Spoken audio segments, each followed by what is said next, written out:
Assalamualaikum sampurasun. Jorelat jorelat si kancil ngelehkeun bapak mau.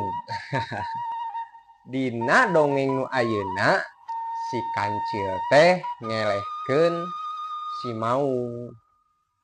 Dina kaayaan si kancil capek kusabab geus digegel ku odeng jeung tadi diudag-udag ku maung. Si kancil ngareureuhkeun awak tina kacapena dina hanapeun tangkal kai anu hieum anu sakitu badagna. Si kancil teh keur kieu we si daweung tah keur istirahatnya ngareureuhkeun tina kacape si kancil teh. Dina nuju istirahat kitu si kancilnya teu kanyahoan ti tukangeunana aya maung korosok bari ngakerem. Wah geuning itu si kancil teh kitu gunamna si bapa maungnya. Tuluy atuh si kancil teh reuwas manehna teh ngarenyag. Aduh aya deui si bapa maung tuh. Tuluy si kancil lumpat brembeng si kancil teh brembeng lumpat si kancil teh nya. Si kancil lumpat eta nyumput kana rungkun anu hieum eta duka rungkun euri duka rungkun harenongnya eta mah nyumput si kancil teh tah kana jero rungkun.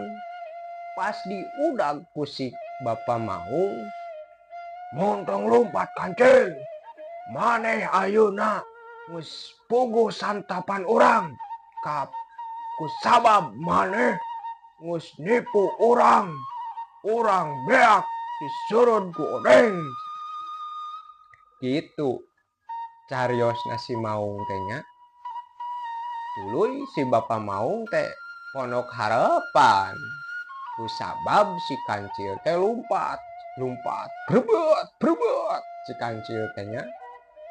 Lumpat sangkaan si maung teh si kancil teh jauh lumpatna teh.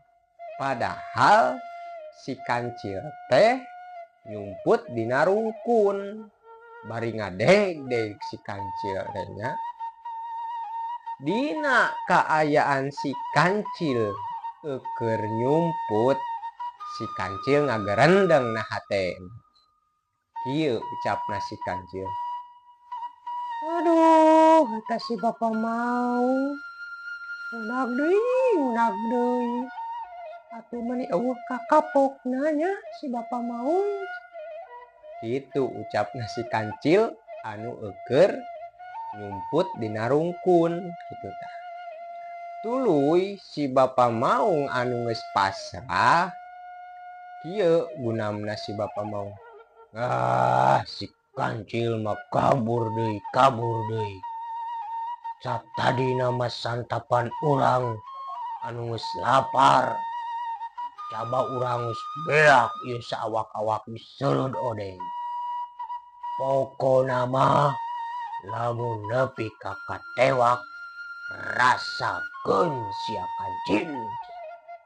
Itu ucapna si maung teh nya kusabab geus emosi meureunnan kita tadi dibobodo wae kitu ku si kancil teh. Teu kacatur lamina si bapa maung keur ngareureuhkeun kacape da manehna oge cape nya. Nya geus lulumpatan ngunag-unag si kancil teh beunang wae. Tuluy nya diseureuh odeng kitu tah nya. Si bapa maung teh istirahat ngahanapeun tangkal kai anu urut istirahat si kancil. Nuju si maung istirahat teu kahanyahoan ngadenge sora gagak. Sora gagak tika deketan. Kak, kak, cenah kitunya sorana gagak teh. Ari teh sora si kancil dihandap katingalieun ku gagak nincek kalakai nincek dahan anu potong. Atuh si maung teh ngorejat ukur eta teh keur si dawung teh ngorejat kieu hudang bari langsung ngomong, "Woi kancil, awas ya ku aing diberik." Atuh si kancil teh reuasnya ari katingalieun teh. Tuluy si kancil teh lumpat. Brumbang lumpat kitu nya. Besat manehna teh lumpat. Si maung ge mung elehnya. Brubat si bapa maung teh. Brubat. Kolebak. Gajleng si bapa maung teh nya. Si maung eta neangan akal. Ameh si kancil eureun. Uluy si bapa maung ngucap kieu, "Kancil, montong lumpat. Da urang mah geus moal nganyeri ka maneh. Urang moal jadi ngahakan maneh. Urang teh kapanan sahabat." Kitu ucapna si maung teh nya. Tuluy si kancil nemalan, urang mah geus teu percaya. Pasti lamun urang eureun, pasti urang dihakan ku maneh bapa maung. Kitu ucapna si kancilnya bari lumpat eta teh. Tuluy si bapa maung nemalan, "Moal cil, urang mah moal nipu.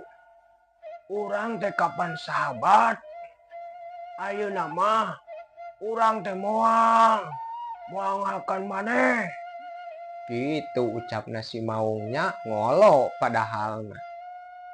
Tuluy si kancil nemalan, "Naon cenah janji maneh lamun bisa ditepati naon etana cenah?" Tuluy cek si kancil teh kieu, "Naon jaminanana lamun urang teu lumpat? Naon jaminanana cing bapa maung?" Tuluy we si bapa maung teh nemalan, "Lamun urang ingkar janji, urang rela ngorbankeun nyawa urang. Eta janji urang lamun urang akan maneh cil." Kitu ucapna si bapa maung teh. Lamun manehanana ingkar ka si kancil teh cenah nyawana taruhanana si bapa maung teh siap dipaehan ku si kancil meureun nya. Cek paribahasana mah kitu, kusabab ameh si kancil eureun kitu. Kusabab si kancil kamakan rayuanana si bapa harimau, tuluy we si kancil teh ngalaunan nya lumpatna teh. Tuluy we si kancil teh ngomong kieu, cenah boa nya kitu si bapa harimau teh moal ngahakan urang cenah. Cik we urang tingalikeun naha bener teh janjina. Pedah janjina lamun manehanana ngahakan urang, nyawa manehanana taruhanana. Itu ucapna si kancil teh nya. Lila teu kalilaan si harimau si bapa maung eta geus deukeut tah ka si kancil.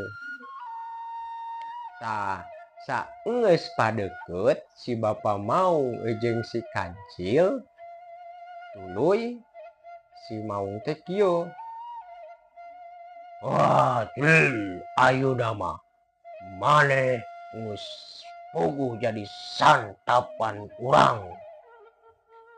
Lamun maneh wani-wani kabur deui rasakeun. Pokona mah ayeuna maneh jadi santapan urang." Itu ucapna si maung teh. Da nya kajadian Si Maung teh ingkar karena janjina kasih Kancil. Abong-abong si Kancil mah sato anu cerdik anu pinter, manehanana langsung ngomong kieu ka si Bapa Maung. Aduh cenah, nya ari kitu mah Bapa Maung sok we arek ngahakan urang mah pasrah, urang mah sok wae. Gitu si Kancil teh sigah anu geus menyerah gitu tah. Tuluy si Bapa Maung ngomong kieu, "Nyaho atuh Cil, aing sebagai raja hutan, maneh kudu tunduk ka urang." Itu ucapna si Bapa Maung teh nya. Euleuh ujang Nyai atos heula nya urang penak deui dina wengi enjing dina dongeng anu sami urang teraskeun si Bapa Maung eleh ku si Kancil. Assalamualaikum sampurasun permios.